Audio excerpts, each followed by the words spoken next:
பார்க்கலாம்.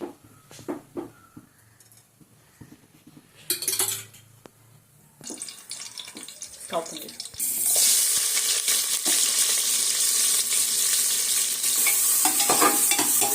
கொஞ்சம் ஆனியன் போட்டு நல்லா வதக்கிக்கலாம்.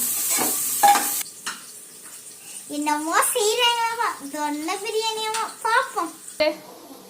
ஹாய் சொல்பட்டி. வாங்க இவங்க சமையல் செய்யறதுக்கு போர் அடிச்சு நம்ம அண்ணா போய் பார்க்கலாம்.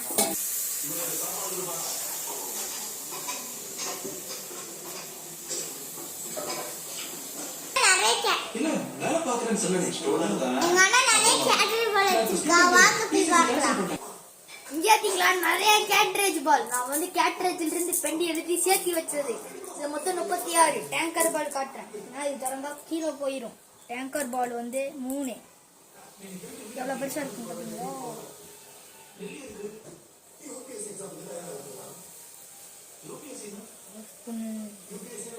அவ்வளவுதான்.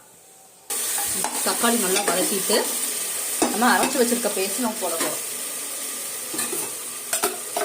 இதுல வந்து பாத்தீங்கன்னா இந்த பேஸ்ட்ல இஞ்சி பூண்டு கொத்தமல்லி கருவேப்பிலை பட்டை கிராம்பு ஏலக்காய் புதினா இது எல்லாமே போட்டு பேஸ்ட் அரைச்சி வச்சிடணும். ஆனியனும் போட்டு அரைச்சிடணும். அதுக்கு முன்னாடி நம்ம வந்து சிக்கன்ல வந்து தயிர் உப்பு மஞ்சள் மிளகாத்தூள் போட்டு எல்லாம் மேரினேட் பண்ணி ஒரு 1/2 hour ஊற விட்டுறணும்.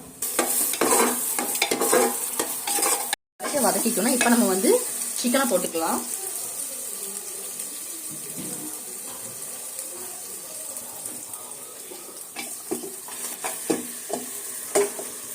இது வந்து ஒரு 3/4 கிலோ சிக்கன் போட்டிருக்கேன்.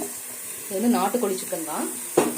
அதனால கொஞ்ச நேரம் நல்லா வதக்கணும். சரி, நல்லா வதக்கி நல்லா வேக விடணும். அதுக்கப்புறம் தான் நம்ம வந்து அரிசி போடணும். 1:2 சொல்லிட்டு அந்த ரேஷியோல நம்ம வந்து தண்ணி ஊத்திட்டு தண்ணி நல்லா கொதிச்சுட்டு நம்ம வந்து நாட்டுக்கோழி போட்டிருக்கிறதுனால நான் ஜஸ்ட் வந்து நான் மூடி ஒரு 10 minutes நல்லா நான் வேக வச்சுட்டேன். இப்போ வந்து சிக்கன் நல்லா வெந்துருச்சு. இப்போ வந்து நம்ம வந்து அரிசி நம்ம போட்டுக்கலாம். நான் ஜீரக சம்பா அரிசி தான் போடுறேன்.